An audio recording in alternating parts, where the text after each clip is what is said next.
Indonesia memiliki potensi 40% energi panas bumi global.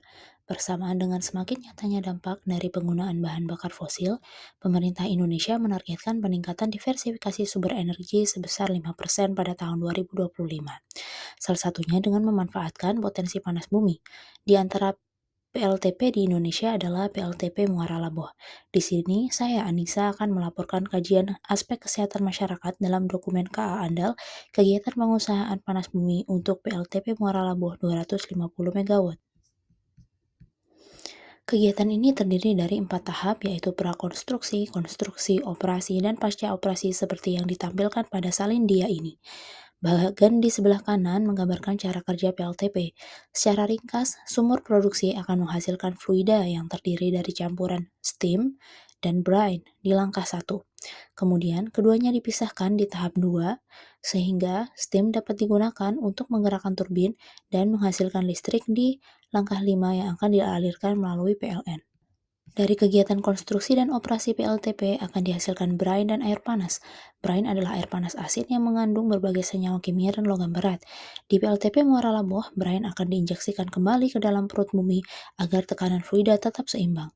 Maka perakiraan dampak dari brine yang mengandung merkuri adalah merusak sistem saraf, pencernaan, ginjal, kulit, mata, dan gangguan imun. Sedangkan arsenik dalam brine dapat menyebabkan kanker, lesi kulit, gangguan kardiovaskular, diabetes, perkembangan kognitif, dan kematian. Dalam dokumen ini, pemrakarsa menggunakan metode pengumpulan data sampling residu tersuspensi dan analisis laboratorium metode SNI sebagaimana dalam salin dia. Dari metode dan analisis ini masih kurang menggambarkan kualitas air secara keseluruhan. Perlu ditambahkan parameter pH, BOD, COD, logam berat, dan lain-lain. Perlu juga dipertimbangkan analisis secara spasial dan temporal untuk melihat dampak sebaran.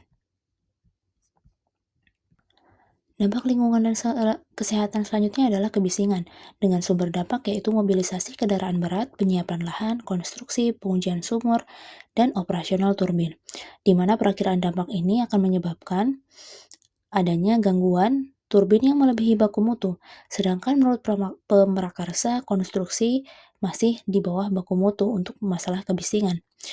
Pemrakarsa menggunakan metode pengumpulan sound level meter dan analisis data sesuai Kepmen LH nomor 48 tahun 1996. Berdasarkan metode pengumpulan dan analisis data tersebut, perlu dipertimbangkan faktor topografi, arah angin, dan meteorologi, dan digunakan pemodelan untuk menganalisisnya sebagaimana yang dilakukan di PLTP di New Zealand.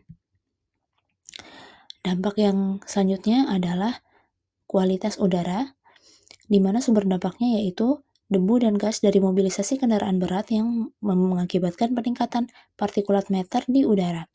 Juga adanya karbon dioksida dan hidrogen disulfida dari konstruksi dan operasi. Perakiraan dampak yaitu adanya peningkatan kasus ISPA.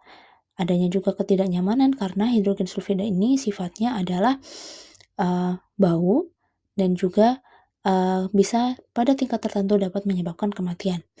Selain itu, karbon dioksida adalah gas rumah kaca utama yang akan menimbulkan dampak kesehatan masyarakat di masa depan. Metode pengumpulan dan analisis data yang dilakukan oleh pemrakarsa adalah sampling TSP menggunakan HVS dan pengukuran data H2S di udara ambien dengan analisis metode SNI serta menggunakan Gaussian model. Kritik dari saya adalah pemodelan komputer untuk pengukuran emisi karbon dioksida selama masa pemanfaatan dan pasca operasi PLTP dapat digunakan sebagai gambaran.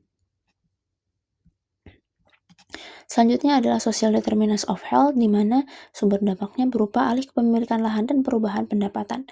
Perakiraan dampak yang dihasilkan yaitu adanya perubahan pekerjaan, serta adanya pertambahan lapangan pekerjaan dan peningkatan kualitas hidup selama masa awal konstruksi, serta pengurangan lapangan kerja dan kualitas hidup di masa akhir konstruksi serta pasca operasi. Metode pengumpulan dan analisis data yang digunakan adalah observasi, wawancara, data sekunder dari HRD, kemudian analisisnya menggunakan analisis komparatif dan deskriptif kualitatif. Sebaiknya dilakukan penambahan analisis kuantitatif untuk analisis yang lebih komprehensif. Selanjutnya ada juga masalah pengelolaan sampah dan aspek kesmas secara umum yang sebenarnya tidak terlalu dibahas di dalam dokumen tersebut. Kemudian kesimpulan dan saran dan perbaikan dari saya adalah kesimpulannya untuk kegiatan pengusahaan panas bumi untuk PLTP Muara Labuh memiliki dampak pada lingkungan dan kesehatan. Saran perbaikannya yaitu memperjelas metode dan analisis yang digunakan, mempertimbangkan dampak kualitas tanah, pendalaman aspek pengelolaan limbah, serta mempertimbangkan pola perubahan penyakit akibat kegiatan, dan juga perlunya penggunaan analisis statistik dan pemodelan. Terima kasih.